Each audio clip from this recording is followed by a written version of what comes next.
It's interesting how few questions we actually ask about very everyday things, like when we go into a bank and we ask for a loan of, say, $50,000, £50,000, what actually happens?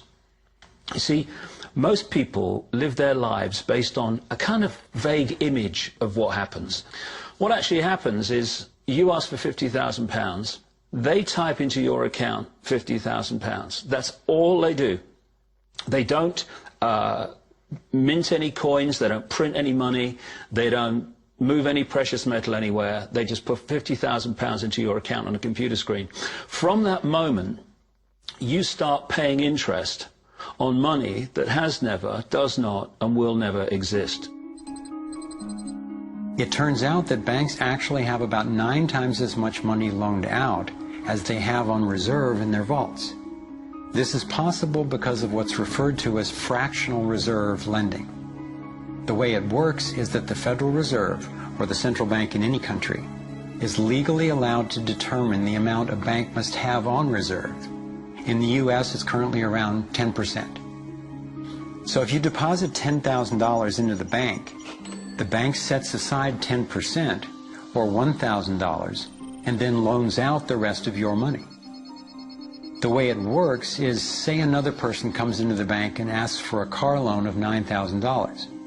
At this moment, the bank loans out the $9,000 from your original deposit.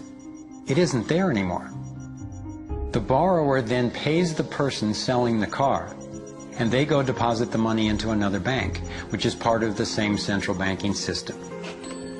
This $9,000 is treated as a new deposit, and the process continues.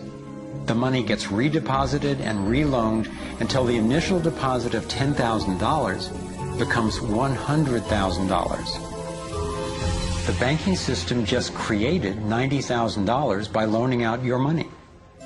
Apparently it began with the goldsmiths in the 17th century, when people were trading in gold. Gold was heavy to carry around, so people stored the actual metal in vaults and traded receipts instead.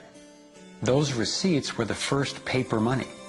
Since only a few people would withdraw their gold at any given time, the vault owners, basically the new bankers, began creating receipts for more metals than they actually held. They loaned out those receipts and charged interest on money, gold, that they didn't really have. That's how our so-called fractional reserve system was born. In this system, the bankers get to make up money out of nothing, while the rest of us have to work hard to earn it. It has created a modern form of serfdom where the mass of society is now working to pay off their debt to the banks.